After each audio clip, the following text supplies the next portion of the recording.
మేము జైలుకు వెళ్లినందుకు కూడా నాకు బాధ లేదు, కానీ మేము చంపాము అని మీడియా ఛానల్లో ప్రచారం చేయడం నాకు చాలా చాలా చాలా బాధ వేసింది.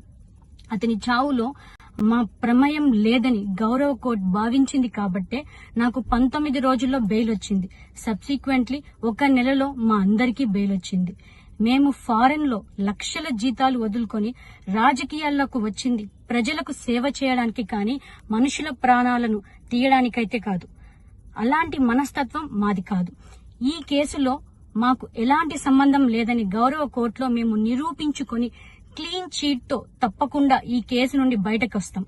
ఈ కేసు చెన్నై కోర్టులో విచారణ ఉన్నందున నేను ఈ కేసు గురించి ఇంతకు మించి మాట్లాడకూడదని మా లాయర్లు నన్ను సూచించారు. మేము ఏ తప్పు చేయలేదు. నిజ నిజాలు ఆ దేవదేవుడికి శివయ్యకి తెలుసు. ధైర్యంగా పోరాడతాం. నేను జనసేన పార్టీ అధినేత శ్రీ పవన్ కళ్యాణ్ గారిని కలవడానికి ట్రై చేస్తున్నాను కాబట్టి ఇన్ని రోజులు మీడియా ముందుకు రాలేదు. మేము ప్రస్తుతం చెన్నైలో ఉన్నాము. త్వరలో నా పైన జరిగిన కుట్రకు సంబంధించిన వీడియోలతో ఆధారాలతో మీడియా ముందుకు వస్తానని తెలియజేస్తున్నాను. న్యాయం ఎప్పటికైనా గెలుస్తుంది. ఖచ్చితంగా న్యాయం వైపు ప్రతి ఒక్కరు నిలబడతారని భావిస్తున్నాను. సత్యమేవ జయతే. జై హింద్. మీ వినుత కోట.